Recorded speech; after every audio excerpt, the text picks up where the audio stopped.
So we're at the 12:05. So we're going to go ahead and start. Very, very excited. I want to just welcome everyone. And this is just so thrilled to be here with all of you on the official launch of the Inclusive Excellence Council. A long time coming. Very, very excited here. I think in the chat, let me make sure. Yes, thank you so much. Allie did put in the chat the agenda for the day in case people don't have it anywhere else. You can see that in the chat. And we are going to start before our welcome remarks. We're going to share the land acknowledgement, and Dr. Flegg is going to read that and share that with us.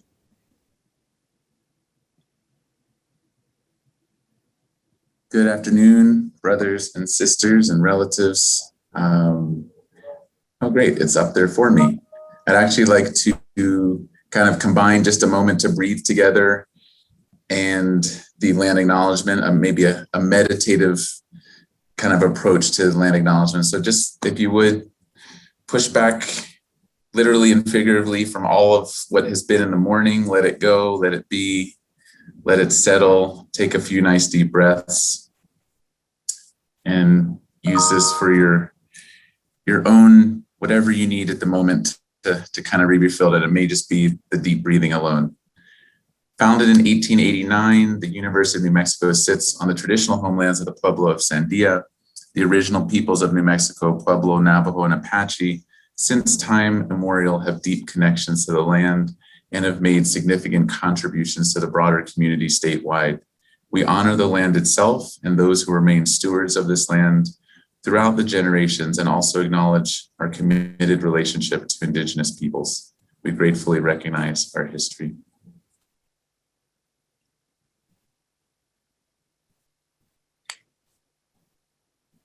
Thank you so much, Dr. Flegg. I really appreciated that, and the moment there to breathe as well. So thank you for that. So we will go into our next item, which is the welcome remarks. I'll offer some welcome remarks, Dr. Jonas and I. So again, just true pleasure to take part in today. For those who don't know me, I'm Dr. Valerie Romero-Leggett. I serve as the Vice Chancellor for the HSC for Diversity, Equity, and Inclusion. And again, as chair of this council, it's my pleasure to welcome you all. And just to thank you for taking time out of your busy schedules to support diversity, equity, and inclusion here at the Health Sciences Center. So the launch of this council is just truly a milestone for DEI here at the institution. And I just want to say how grateful I am for those who have supported the vision and really helped bring the formation of this council to fruition. And I want us to take a minute and just reflect and celebrate this fact that maybe people don't really know, that the IEC is a council that for the first time ever in our UNMHSC history, that we're bringing together the voices and expertise of all of the entities that comprise the Health Sciences Center to work together to advance DEI. And we'll, share and look at, our DEI executive officers and the at-large members and see that. But again, the first time that we've had the voices of people together working here. Now, of course, doesn't mean that we haven't had work going on in all of these areas, but coming together and enhancing the collaboration in the broadest sense of DEI, I think is really just amazing and unique and very exciting and much needed here.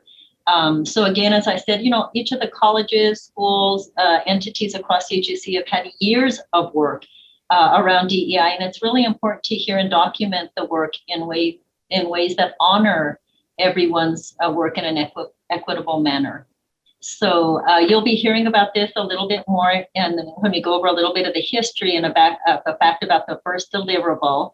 But I want to just make sure that people know that in this process, as we go through things, we definitely want people to become engaged in sharing the narrative of the journey of DEI and the work, your stories, helping write things, helping participate in our committees. And we'll talk about how to do that in here. But just, again, this Inclusive Council is inclusive, and we just welcome people to the council and to be part of the process, to continue being part of the process here.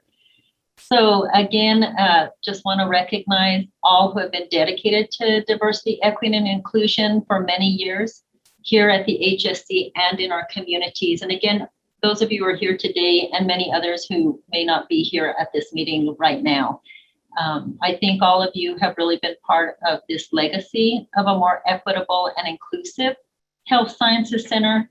And I'm just really proud and excited to offer the Inclusive Excellence Council as a resource to connect us and to synergize in the existing work that's being done and to really hone our collective strengths and honor and share the rich body of knowledge and experience that already exists here at the Health Sciences Center. I'm extremely grateful for the support of Dr. Zidonis in the formation of this council. And of course, we know Dr. Roth had been supportive in the beginning of this council as well. But thank you so much, Dr. Zidonis, for joining us today and sharing your welcome remarks with us. So I will turn it over to you now. Well, thank you, Dr. Romero-Leggett. And wow, what a great group.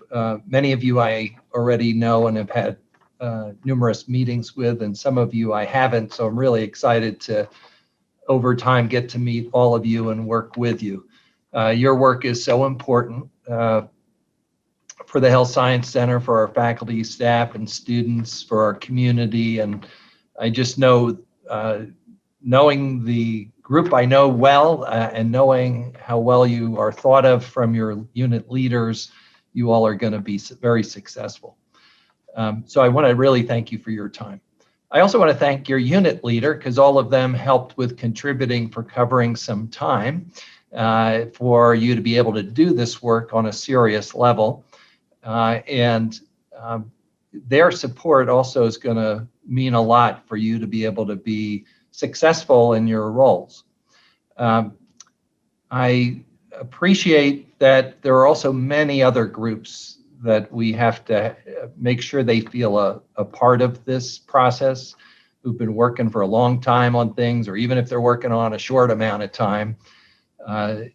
You have, probably that's one of your challenges, is to make sure all the many groups, and you know who I mean, the many groups that are out there, that they feel a part of this Inclusive Excellence Council, because we won't be inclusive nor excellent if we don't include all that wisdom. A quick shout out to Dr. Flegg for his start of mindful leadership. I was inspired by your giving us some a little bit of personal pause and presence to really be mindful about this. And I do think a mindful approach is needed in this, and something checking in on all of our own unconscious biases and our own experiences. So thank you for starting us off that way. I also want to make sure that you feel supported through this process. All of you have a different starting point as of today. Some of you have been very experienced leaders in many opportunities, and some of you, this might be a newer challenge to be at a higher level within your unit. So a couple things Val and I were talking about earlier today, just reinforcing as we were thinking about this meeting, was one, we want to make sure your swim lane is good in your unit. So that means because a lot of times people are going to say, well, how did they get picked? Or what are they doing versus what I'm doing? So there will be some general announcements that come out from Val's office, but I do think we need to personalize it with whatever unit you're in. How do we, and you'll know better than us, on how to create a clear communication from your leader about your role. I also think that it'll be important that with your leader that you come up with some goals for your unit that are unique to your unit, as well as the goals that we will all come up with within this big group. It's sort of like in wellness, we can fix electronic health record as a big system, but that wouldn't be a department task. So now also I want to let you know that since I've been here, I've changed the evaluation for every one of my reports, which means most of your leaders, that they all need a diversity item in their evaluation every year now. And in my more recent talks with them, I said, each of you has an awesome unit leader. That means you. And I want them to work with you to come up with the goals for them. Because then there'll be more alignment on it and also more accountability for all of us as we move forward. And each unit might have some consistent items as well as some general items. So I'm hoping that you will have those crucial conversations. I'm also very open, since I meet with most of your leaders, to have one of those meetings include you, so that we also have clarity and invite Val to that meeting and really talk about the goals that you're setting out for the year. For some, we've already established it. So, I just met with the CEO of SRMC, and she's so happy she has Dr. Singh, and she's already outlined that they're going to work together. And that was a great role modeling for me of what every unit leader should do. And I'm only singling her out because we had a meeting recently. Then the next thing is really a personal thing. Some of you may feel like it would be helpful to have some coaching, some support, and I see that as a positive thing. It's not like you wouldn't be here unless we didn't think you were awesome. So, but if you felt like you might want some support in your leadership role transition, and really most leaders are always improving themselves. I try to get better all the time. So know that we would put some budget and support for helping you in that spirit. So I think that's important. Now, even in my short amount of time here, I've already seen a lot of accomplishments. So we do want to document what we're doing and make it more visible and create a dashboard.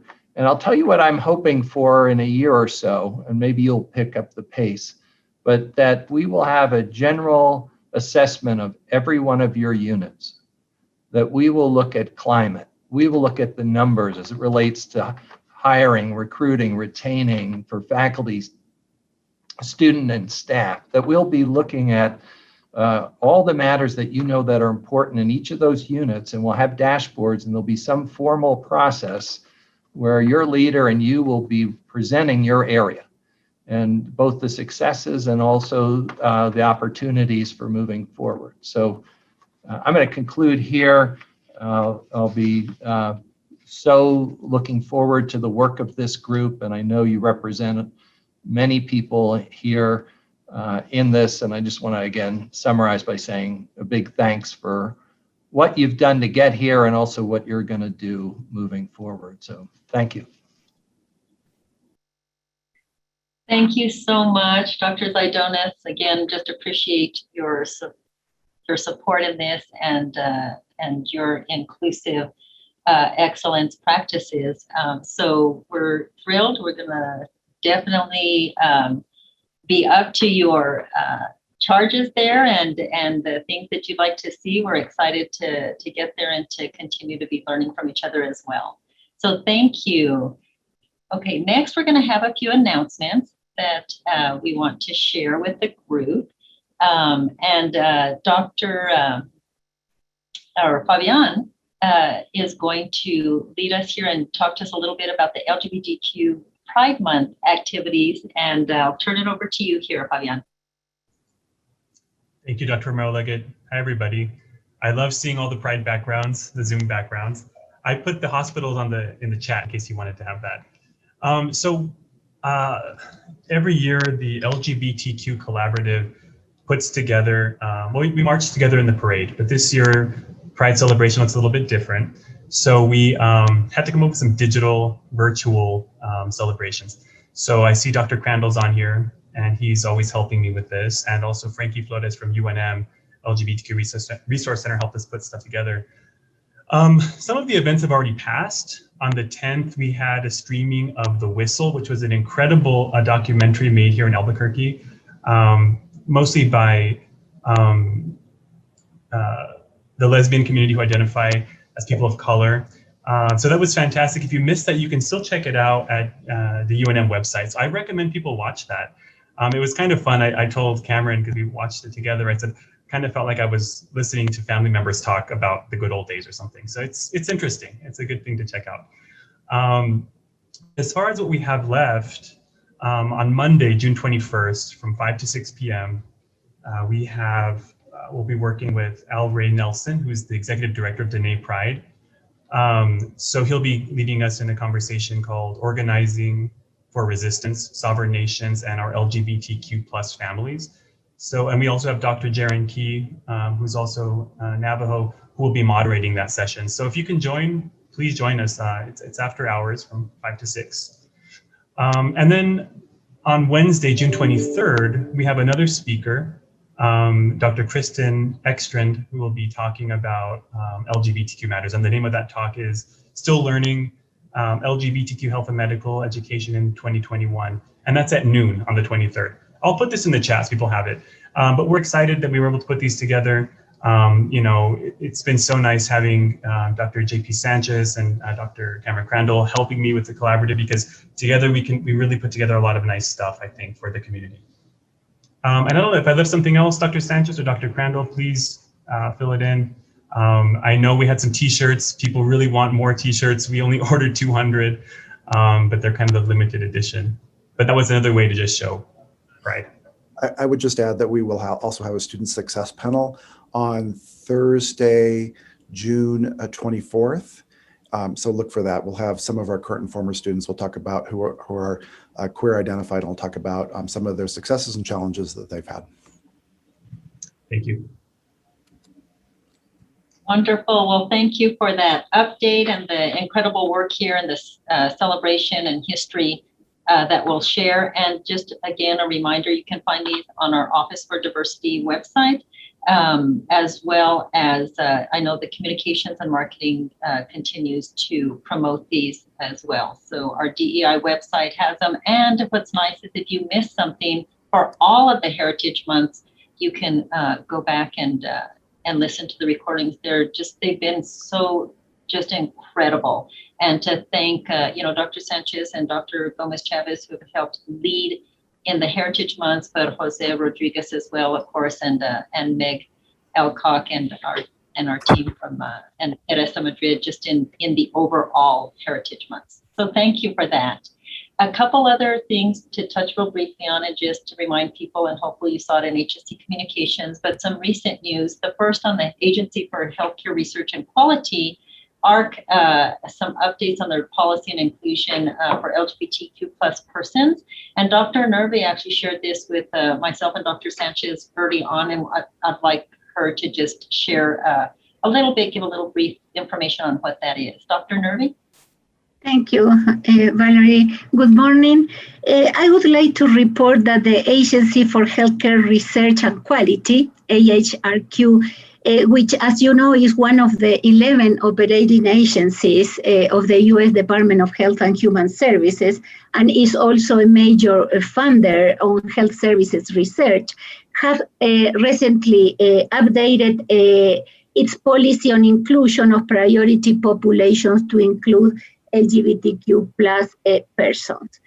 This means that the agency will assign more resources and research opportunities to study access barriers to healthcare for LGBTQ plus people, together with people of color, members of religious minorities, persons with disabilities, persons who live in rural areas, and persons adversely affected by persistent poverty or inequality and their intersections.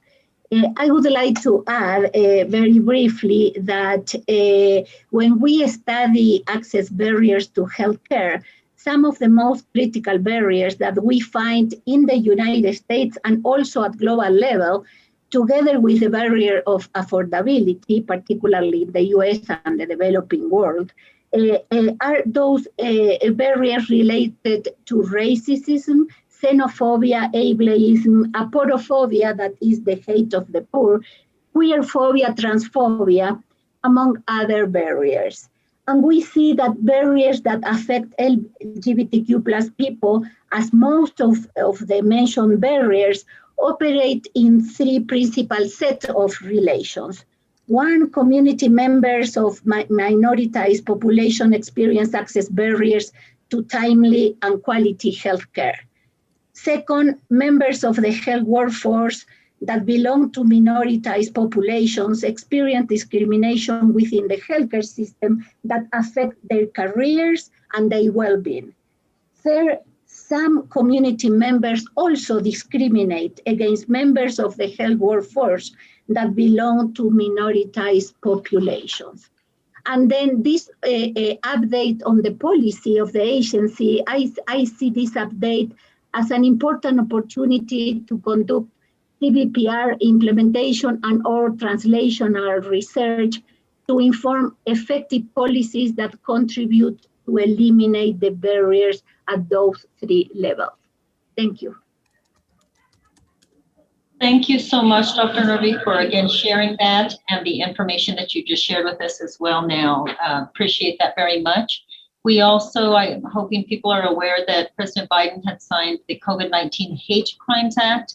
Again, one step, to address the anti-Asian rhetoric. This was following overwhelming support from both chambers of Congress. So this legislation addresses hate crimes throughout the COVID-19 pandemic, with particular emphasis on the increase in violence against Asian Americans. So there, we have a link that is in the chat that is also on our website for this news, and to read the legislation itself and to see some of the press releases on that, but critically important for us as a nation.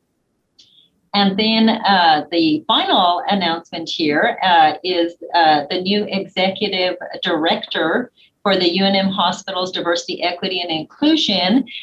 Next slide, please. And this is hot off the press, and you all are some of the first people other than internally at the hospital knowing this, but it's our own Fabian Armijo. So we're just saying like, woo, what a go, Fabian. And we are so excited and just thrilled on this promotion. And Fabian, of course, serves as the UNMH Diversity, Equity, and Inclusion Executive Officer, but Fabian is a native New Mexican. He works as a professional staff interpreter and translator, as well as a licensed interpreter trainer. And before beginning his career here at the hospital, he worked for the Spanish Ministry of Education. He was a primary school teacher in Galicia, Spain. And though, you'll read more about Fabian, and there's going to be more information and celebration about this promotion. But, although Fabian has traveled extensively, he studied and worked abroad, his true passion really lies in addressing the needs of his community in the home state of New Mexico. And we thank you so much for that, Fabian. We know that you're currently enrolled as well in the Masters of Health Administration here at UNM's School of Public Administration. And just so thrilled for what this means for all of us at the hospital, the HSC, the communities in the state of New Mexico and beyond. So congratulations. Thank you so much, Dr. Romero-Leggett. I'm really excited about the opportunity. One of the things that's changing, and I think it shows the dedication to diversity at the hospital, is we're building a new department, the Community Engagement Department. So we're hiring a director and we're hiring a team of liaisons to report to that person. So the goal is to increase trust and with the community. So taking the hospital into different communities, and also learning from what the community wants from us, how we can be a more welcoming place for people. So I'm excited, I'm humbled, I'm honored, I'm also terrified, but I think, we'll do some great things. Good, always honest, we love that. And we should all be feeling that way. So it actually makes me feel good that you have all of those wonderful feelings. Again, congratulations. Okay, next slide, please. We're going to go into a little bit of background and the work and the outcomes of the committee, just to remind ourselves for those who are on the council and then for those who are joining us. So next slide, please. Just historically sharing that this council and the concept of this council happened back in 2019. and really had the input from many people from across the HSC, but also, reviewed a lot of the promising and best practices from academic health centers across the nation and other institutions. And then in the formality of everything was approved by the core group as an Inclusive Excellence Council for the Health Sciences Center in August of 2020. And again, just continuing to share the news about the first time ever again for this representation and increased collaboration across all entities. And next slide, please. And here, just to remind ourselves, I'm not going to read this, but I just think, again, an inclusive space is what we're talking about and what this is about, and really looking to support our academic, professional, and personal development of all of the HSC's diverse individuals. And in particular, yes, we are looking at those who have endured significant harassment and discrimination and marginalization for the many dimensions that we know. But again, this is for everyone. And as this council develops, it will inform and advise me, Dr. Zaidonis, the core leadership, the HSC on DEI matters. And what we want to make sure is we remain true to this call to address DEI across all of the mission areas, right? So it's patient care, it's education, it's patient and population care, education and research, community and leadership. And that we value our entities equally. So we really want to honor our historical efforts. We want to complement and unify, the efforts of the many groups that have been working on this, and then look at things through an interprofessional lens always as well, and just continue to share and learn from one another. And you'll hear a little bit more on this next part, but one of the first deliverables, and Dr. Sanchez will kind of talk through a little bit of this, but will be a report that's about understanding our historical efforts to achieve equity and really acknowledging the journey and taking an inventory on where we are so that we know where we're going to go as well. So I'll turn it over to Dr. Sanchez to continue discussing and sharing with you a little bit about the work and the outcomes here. Thank you.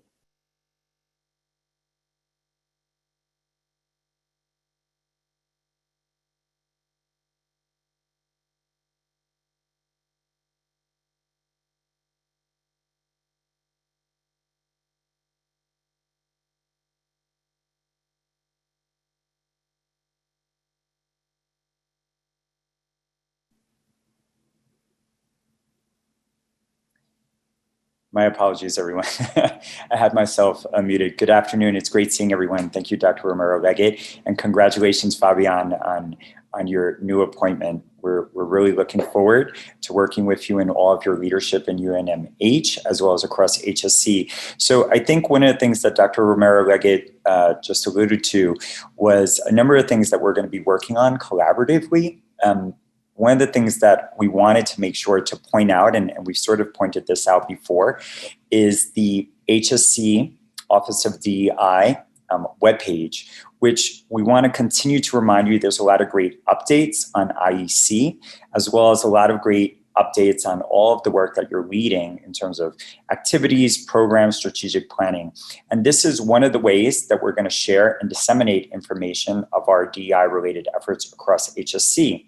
So we really ask for you to continue to explore the website and talk with your members, your community members of your entities, and as at-large members, depending if you're representing learners, faculty, staff, please encourage them to visit the site, check it out, not only to learn about HSC, but also to let us know how we need to update it.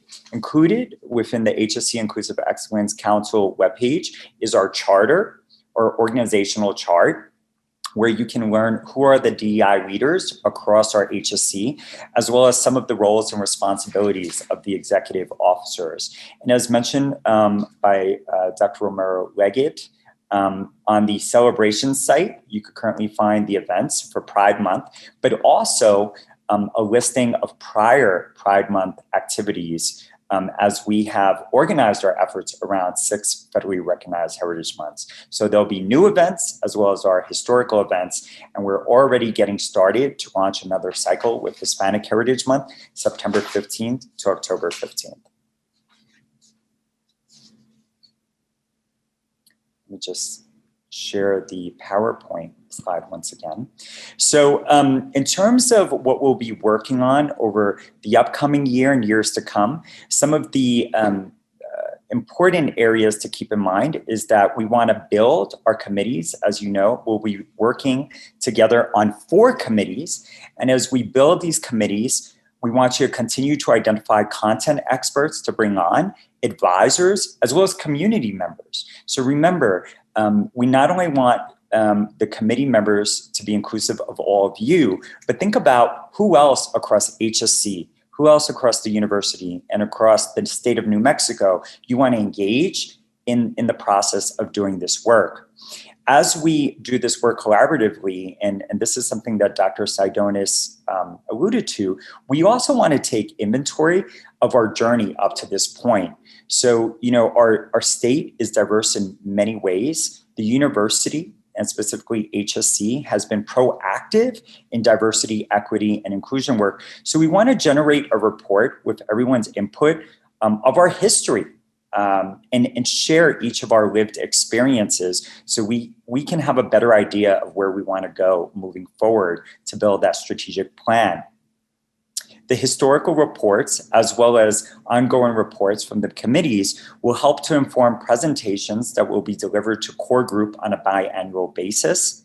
We'll also come together to generate an annual DEI report that will summarize our programs, our activities, our metrics that we're going to be achieving collectively and through each of our entities. And we'll also be working to develop and launching a new HSC-wide climate survey. Much of the work has been done by Dr. Crandall and a number of other individuals, but we're really excited about this climate survey as well. So I know with some of you, we have previously discussed some of the findings from a survey that went out to the DEI executive officers, as well as the at-large members, asking you about your interests, your areas of expertise, and areas in which you would like to grow and develop. And what I would like to just share from this slide is that you are a diverse group. That's what we love about the IEC, that is bringing about different lived experiences, personal and professional, together to figure out where we can potentially go as a unit to advance and enhance diversity, equity, and inclusion. As you can see here in terms of interests, there's a strong group that are interested in anti-racism and anti-ethno-racism work. There is a cohort interested in advancing Hispanic health, disability issues, SGM, LGBT, pipeline and pathway development, women and gender, pre-faculty development, faculty development. And we want you to bring these interests to each of the committees. As well, we want to recognize that many of you have expertise in different areas, and that's great. A great set of assets that we want you to bring to the committee work and to these meetings to enhance our discussions around many of the themes that I just mentioned: faculty development, pipeline pathway, disability, ableism, and so forth. And as mentioned by Dr. Saidonis and Dr. Romero-Leggett, as we learn from each other, we're going to afford you additional professional development opportunities so that you can continue to grow and excel. And just like there's some individuals with expertise in some of these areas, we hear you. And we know that many of you want to continue to grow and learn around anti-racism, pipeline pathway development, SGM, ageism, Asian health, and so forth. So we just want to take a moment and acknowledge your interests, your areas of expertise, and let you know that we're here to help you grow and develop, to help you fulfill the missions and the visions of your entities. Thank you so much, Dr. Sanchez. Really appreciate the remarks and the information that you shared with us. And now we'll go to our committee reports, and I'll turn it over to the chairs of the committee, the co-chairs, as well as the committee members. And we'll start with our first committee of academic development and professional training committee. Thank you. And I know Dr. McGuff Madueña was unfortunately unable to join us today, but believe we have Daniel and Ingrid here with us. Thank you. Thank you, Dr. Romero-Leggett. This is Ingrid Hendricks, and I'm so excited to be a co-chair for this group on academic development and professional training. I'll let Daniel speak in a minute, but we had our first meeting yesterday morning to select our co-chairs, so that's as far as we've gotten so far. So we are committed to meeting frequently so that we can get this work going and off the ground. So we will be meeting in the near future and setting up our agenda and getting some work done. So thank you. Good afternoon. I'm Daniel Hayek, one of the 3 co-chairs of the Academic Development and Professional Training Committee. As Ingrid mentioned, yesterday morning we had our first committee meeting. We started sending out little surveys to try and ascertain availability and interests and start putting us on the path of, storming, forming, and performing as a group as we discover all of our strengths and we work together. So we're all very excited to begin our work. Thank you so much. We really appreciate the work and again getting going and starting up and as you said, I don't know how you said it there, but I like that energy and enthusiasm for this. And just a reminder that the Academic Development and Professional Training Committee, really the focus areas here are DEI content in the curriculum for learners, training for faculty and staff in this committee. Thank you, Ingrid and Daniel. Thrilled to get things going and to see where we go with this, with the committee and the work that comes from this. We have our Community Engagement Committee next. And Dr. Flagg and Lucia. And I don't see my co-chair here, but I'm hoping I'm not missing Lucia. Yeah, we are excited to really work. When I look at this slide, I just think of the intersections that, for instance, community engagement and workforce development to me are an immediate connect, but also academic development in terms of who we bring onto our campus and how welcoming our campus is to diverse faculty, diverse staff, diverse students that are, looking at UNM's stance on DEI as a big reason for coming here. So I'll just share very briefly and just to give you an idea of a few things that we have talked about initially. 3 points. One is the importance of including more community partners in our work as an HSC, including ways that they may participate even right here in the Inclusive Excellence Council.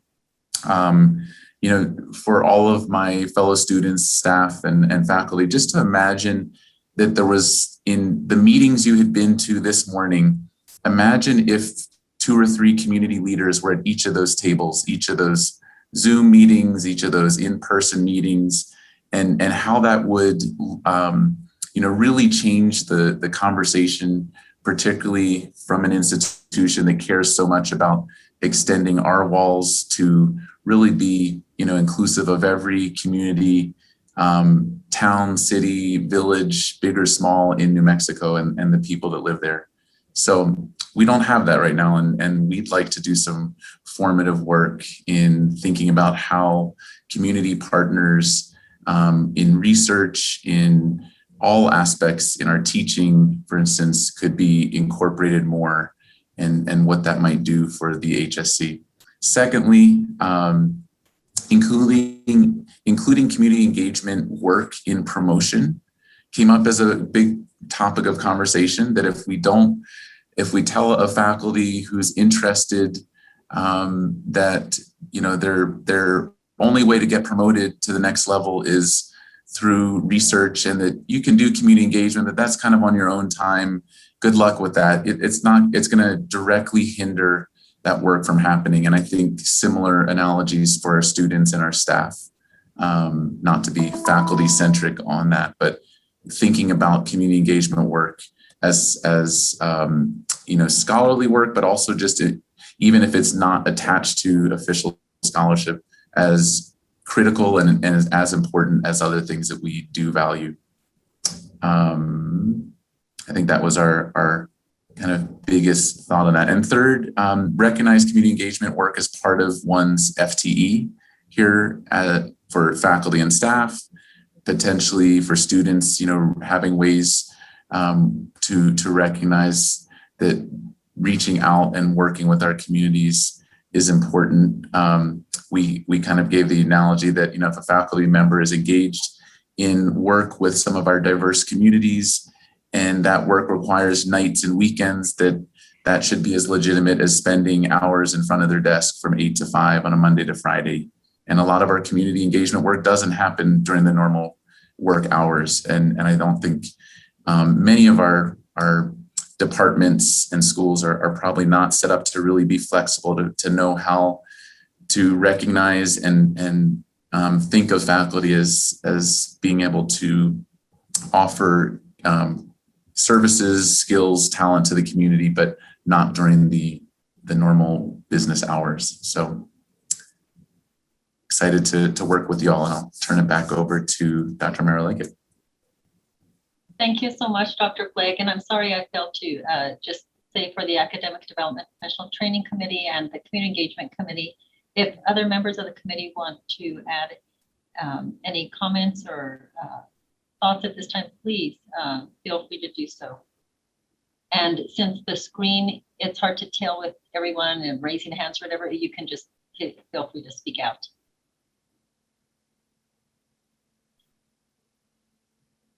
All right, hearing none right now, we'll go into our Workforce Development Committee.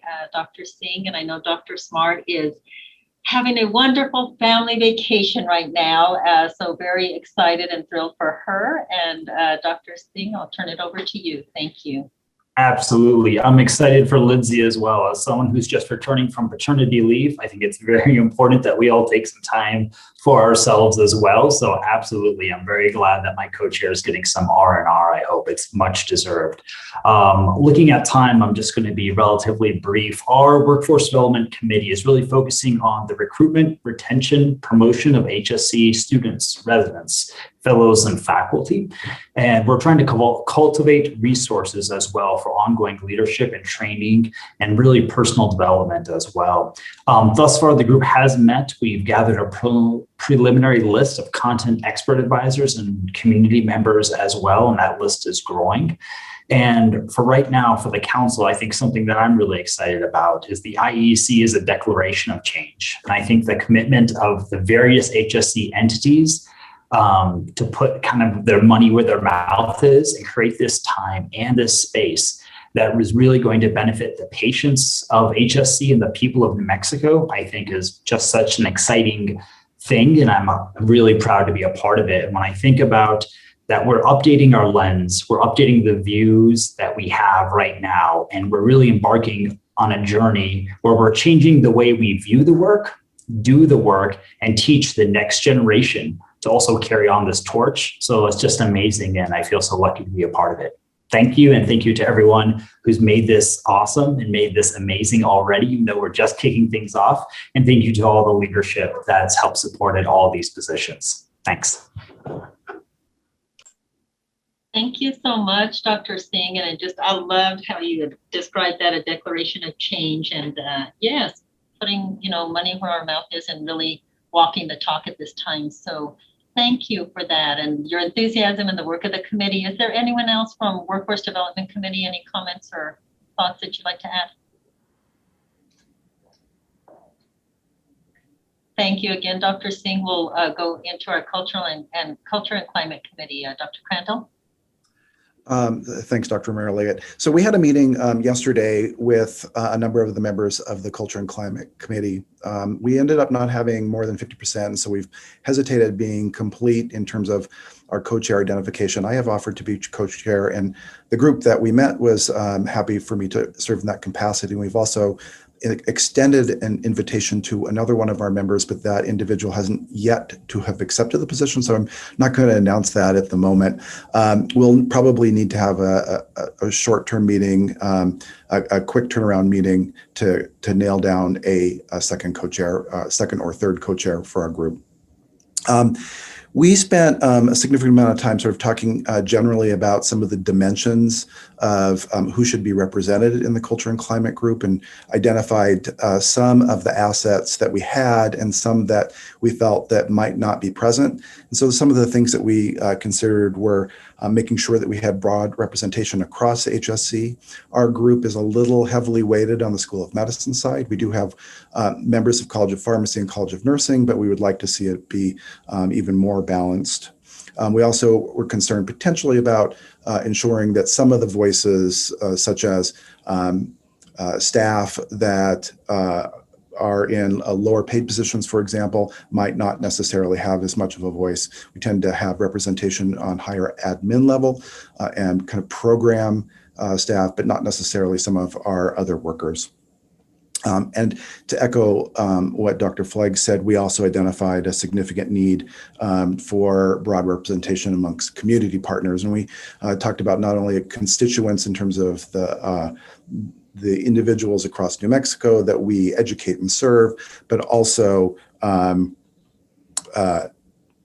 the preceptors, for example. We thought that was sort of like a kind of one of our workforce extensions, where we have throughout a number of our professional schools, we have community preceptors that often provide a significant amount of expertise for our learners, and making sure that their voice is also heard. Finally, we spent a significant amount of time really talking about the climate survey, which was alluded to earlier on. And if I can indulge for just a couple of seconds to talk about some of the work that we've done. So there was a group of individuals that preceded the formation of this council that included Dr. Romero Leggett, Dr. Brenda Pareda, who at the time was an OBGYN and representing the School of Medicine. Also, Drs. Smart, Gonzalez, and myself got together to really kind of hash out some of the issues about a climate survey at the Health Sciences Center. For a bit of time now, it's been identified that we need to do a climate survey, and it's been on our strategic plan at the institution for a bit of time. And so in around 2019, we reviewed a number of issues. Number one, sort of define what we really wanted or what we needed. We also looked at historically at what has been done in the last 10 or so years, 10 to 15 years, at UNM as well as on the HSC campus. And we reviewed those materials and the findings to help guide our actions. We in that review process, really determined that we felt that we wanted to do a climate survey and not necessarily an engagement survey. The difference about an engagement survey is an engagement really kind of looks at employees, and particularly, staff and faculty, and how they interact in the work environment, and really tie that to business goals and strategic operations.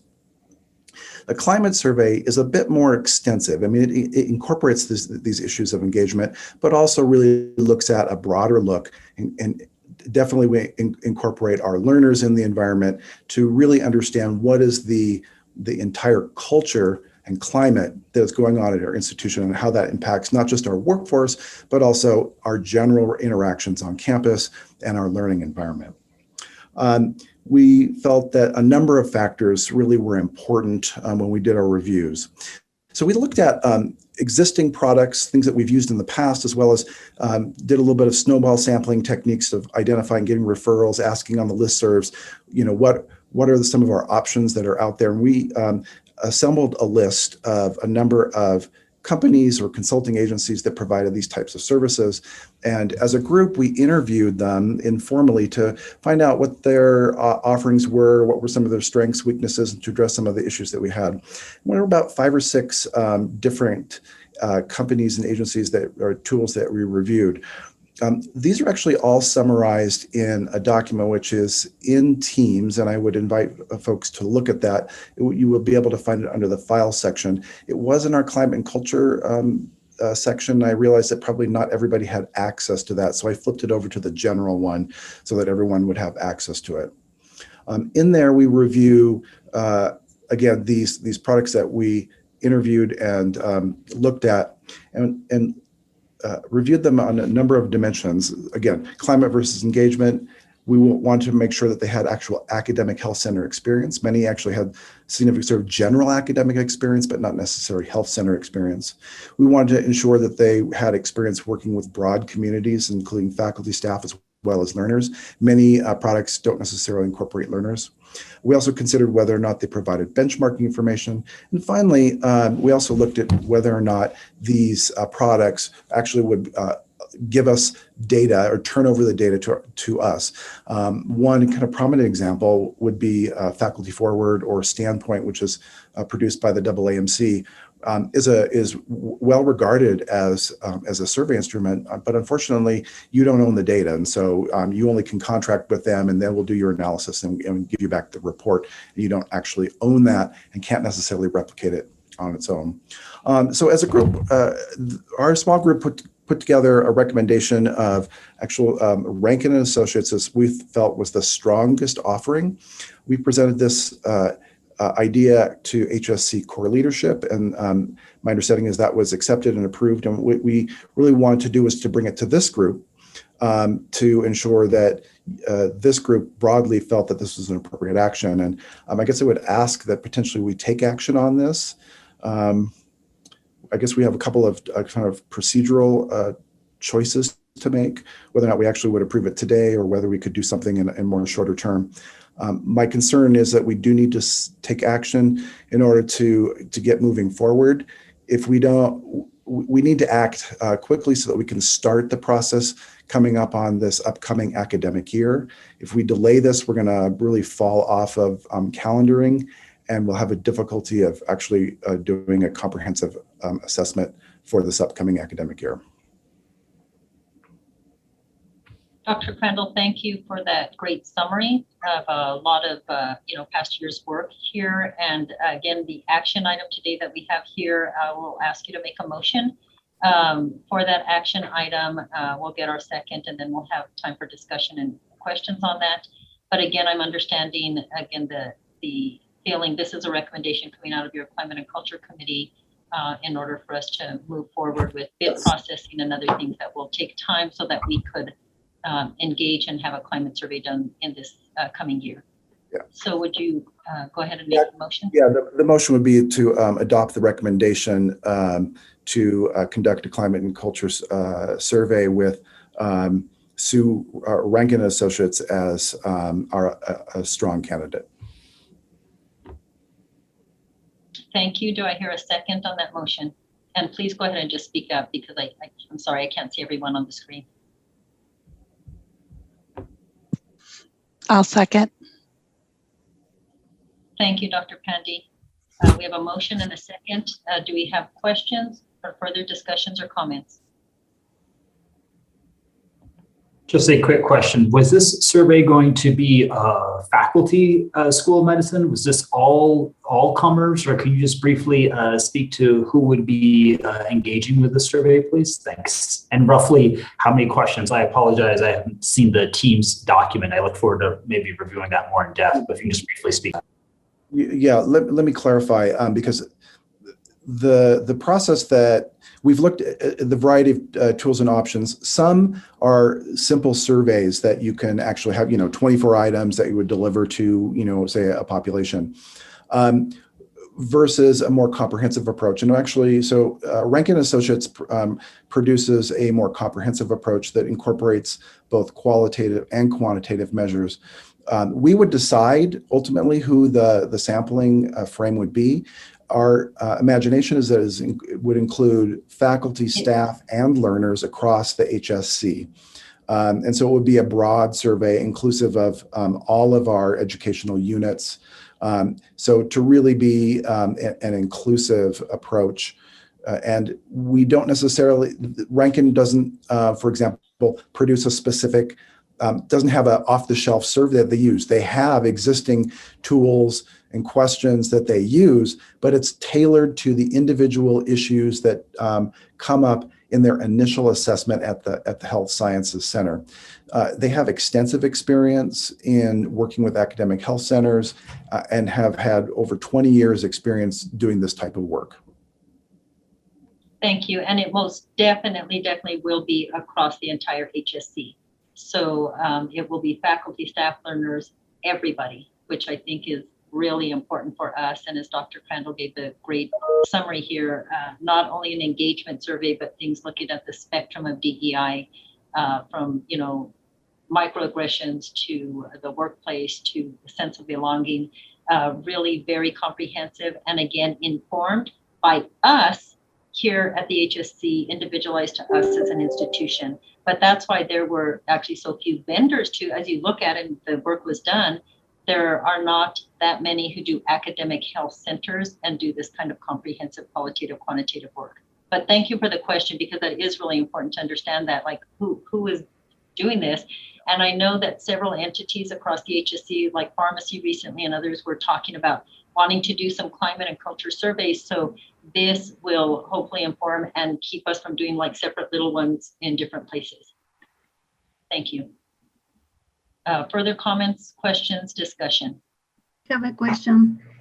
I would like to know the cost of the survey first, and second, when the report will be ready, the timeline, and when we will have opportunities that translates into policies. Let me address at least a couple of those issues. When we speak of Rankin and Associates, one of the reasons that we felt that their approach was the strongest was that their evaluation process was continual and iterative, and that they would come into the institution making their assessments and would share intermediate findings as they went with the various leaders, and many of whom I would expect would be on the IEC. So they would maybe identify an issue, find out, and make some particular recommendations to those various groups so that they might be able to act. It's not felt by Rankin to be you come in, you wait a year, you get your results, and then you're supposed to do something. It's more felt to be a dynamic process. When we think of Rankin and Associates, their timeline is generally, if they would start, for example, in the fall, that they would do their qualitative work on campus, in person, in the fall. That would then, they would analyze that information, generating various tools, strategies, and approaches that would be translated into a quantitative approach that would be done and be completed no later than by March. Now, I have to admit, I'm not 100% certain exactly what their end time would be, but I would expect it to be likely the end of the academic year. So at the end of probably by June. But that was an outstanding question that we had to get back from them. In terms of cost, it's highly variable depending on how it's approached. The number, for Rankin and Associates, for example, can vary depending on how large of a sample we ultimately try and reach out to, anywhere from about $100,000 to $200,000. So not inexpensive.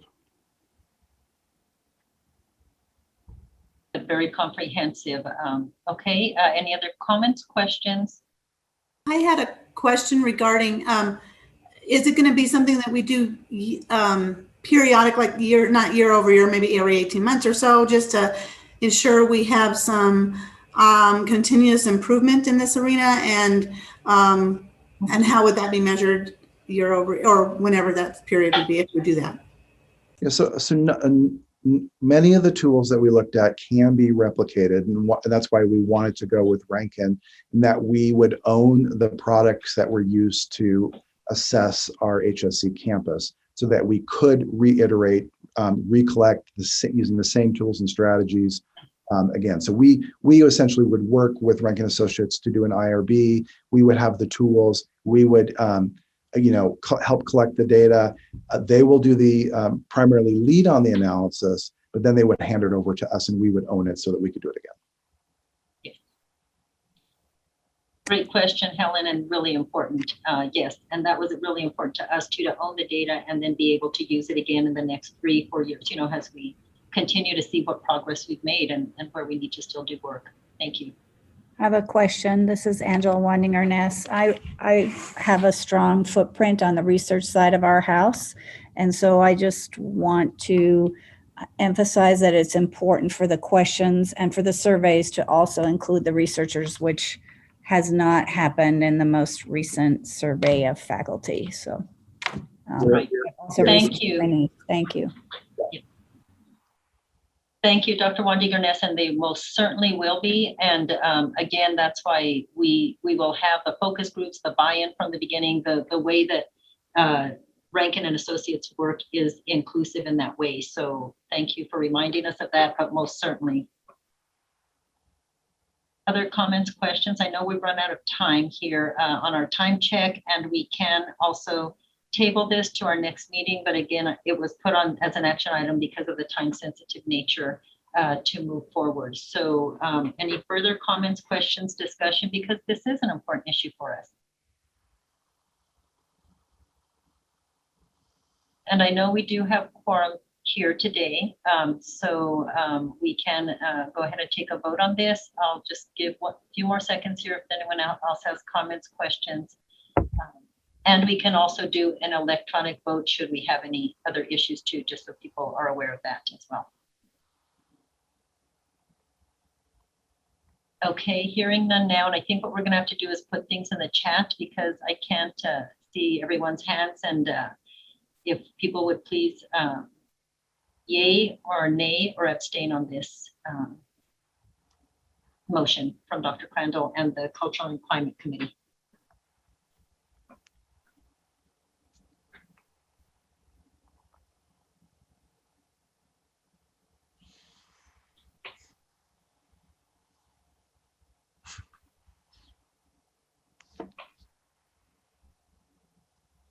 And I know that Allie is tallying those as we go. So while those are being tallied and people are putting those in, I'm going to just go to the last next steps slide just to real quickly let people know, and we'll get this out as well. But our next meeting, which of course we'll send out, it'll be advertised in many places on the webpage and the communications and marketing. But also prior to the next work, of course, we mentioned about the inventory and the historical report that is a deliverable. But there will also be a committee sign-up form for those who want to become involved and join and be part of the committees. That will be on our website as well. Thanking Allie and Jose Rodriguez for working to get that in place. So that will be found on our website. Allie, if you want to click there and go there, that's great. But I think you're probably maybe busy also adding up numbers. And just to thank everyone again for being here today. And I'm sorry we didn't have a lot of time for other questions and answers, but most certainly we'll be making that time. And of course, in the future meetings, it will be all about the committee reports and questions and answers and comments, and we'll have a lot more time for the discussion and those parts of things. But I just really appreciate everyone who's joined us today. I think, Allie, does it look like we have the numbers here?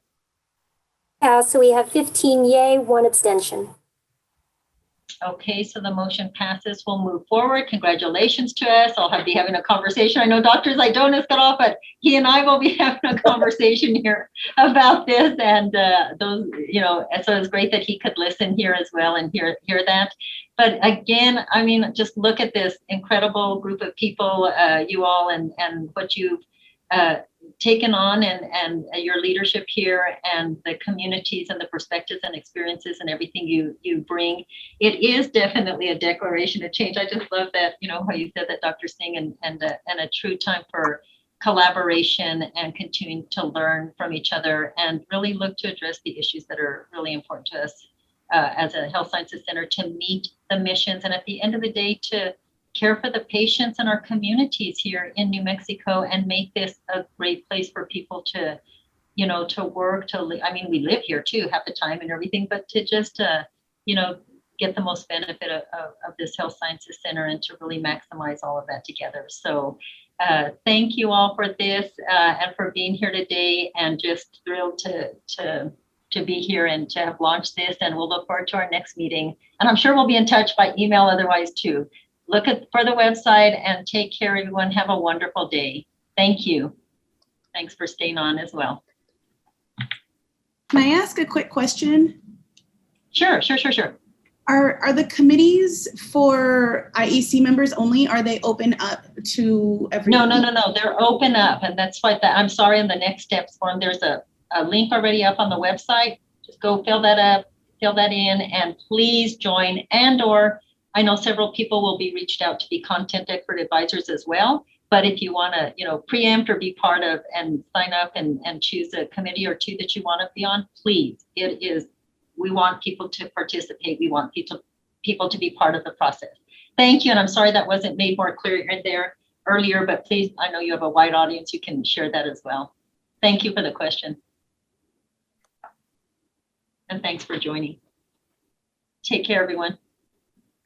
Bye.